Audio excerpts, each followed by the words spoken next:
Les belles affiches se succèdent à la Maladière. Les spécialistes savaient qu'entre Xamax, 3e de Challenge League, et Haro, 2e, la rencontre d'hier soir valait le déplacement. Même si Stéphane Bell est suspendu du côté argovien, les visiteurs ne nous sont pas étrangers. Geoffrey Tréant et Sébastien Wüttrich sont de retour dans le théâtre de leurs plus beaux souvenirs. Mais Neuchâtel Xamax FCS à domicile, c'est une machine à gagner. Dès la 2e minute de jeu, le jeune Pedro Teixeira, titularisé pour la première fois, adresse un centre parfait à Thibaut Corba qui inscrit, lui, son premier but en rouge et noir. Haro répond immédiatement avec une percée de Tréant qui centre et obtient un penalty. Monsieur Scherer a bien vu Mustafa Seymenovic a malencontreusement dévié le ballon de la main.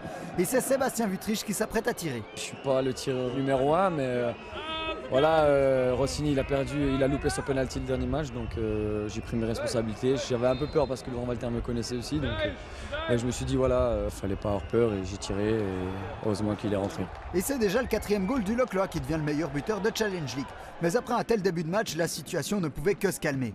À la demi-heure de jeu, un centre en bout de course de Mike Gomez est bien contrôlé par Gaëtan Carlin qui résiste à Marco Thaler et inscrit son 3e but de la saison.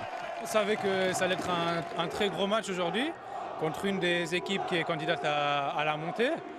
Mais on sait qu'ici on joue avec nos qualités, on veut montrer qu'on veut rester invaincu dans ce stade. À la 39e minute, un corner de Raphaël Nuzzolo trouve la tête de Seymenovic pour le 3-1. Et les habitués auront reconnu la signature de Dante Senger en guise de célébration. Oh, et puisqu'on en parle, autant que tout le monde comprenne, on passe tout de suite à la 86e minute. Samir Ramidzi centre pour Nuzzolo, le numéro 14 est coincé, il décale alors Dante Senger sur la gauche et l'Argentin peut saluer à son tour. Xamax s'impose 4-1, met encore une fois à terre un favori du championnat et lui prend la 2e place au classement derrière Zurich.